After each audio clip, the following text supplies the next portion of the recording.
One TV News Break. Mga barangay sa probinsya nga na nag-zero vote sa kontra giprioridad sa mga proyekto. Na premiuhan ang mga barangay sa Misamis Occidental nga nag-zero vote sa kaatbang ni Governor Henry Suaminal sa eleksyon niadtong Mayo 12. Napulo og 5 ka mga barangay sa probinsya ang nakakuha og zero vote. Batok sa kaatbang og pinakadaghan ini ang lungsod sa Concepcion. Atol sa otiking seremony sa Bifront Arena sa Dakbayan sa Orqueta niadtong Lunes, Hunyo 30, nagkanayon si Governor Henry Suaminal nga gawa sa cash reward. Iya usab gipasali nga gahinan og initial nga pundo aron masugdan ang pag-ayo og pagsemento, partikular sa Barangay Road nga magtakdo sa Barangay Bagong Nayon o upper dapitan sa lungsod sa Concepcion. Gawa sa iyang local funds, sigurado usab ang gobernador nga dunay madugang nini si Congressman Jason Almonte o Congressman Ando Waminal.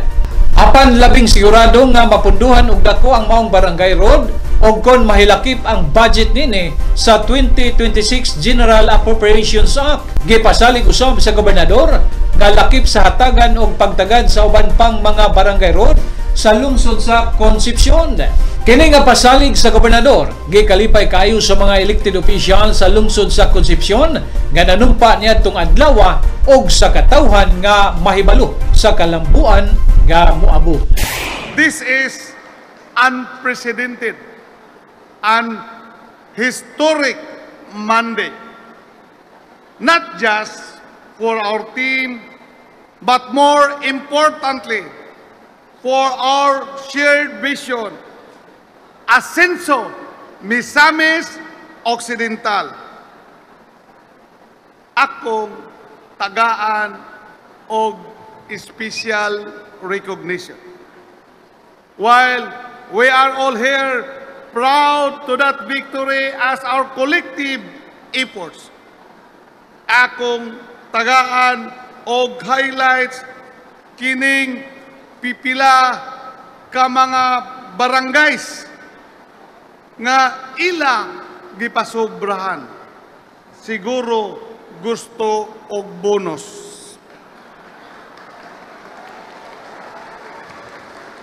Nga dili ko na lang i-mention sa uban nga mga kandidato, but specifically in the case sa inyong governor with this representation, kining mga barangaya gisiro ninyo ang akong kontra.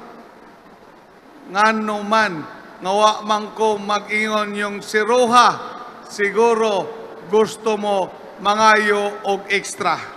Monang inyong gisiro ang kontra dili lang ni Governor, ni Vice Governor, ni Congressman Jason og ang Ascenso, kay gusto ninyo ma-establish ang gwapong karsada.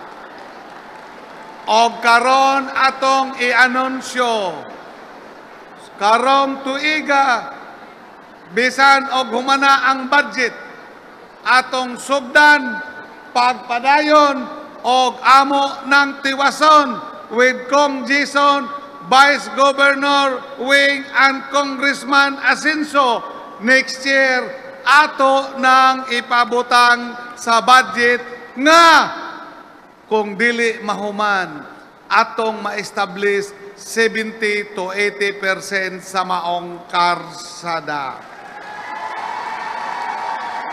Ayaw kabalaka, nagpahipi si Kong Ando.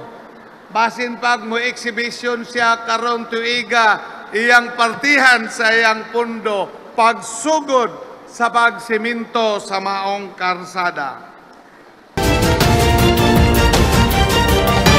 One TV News Break.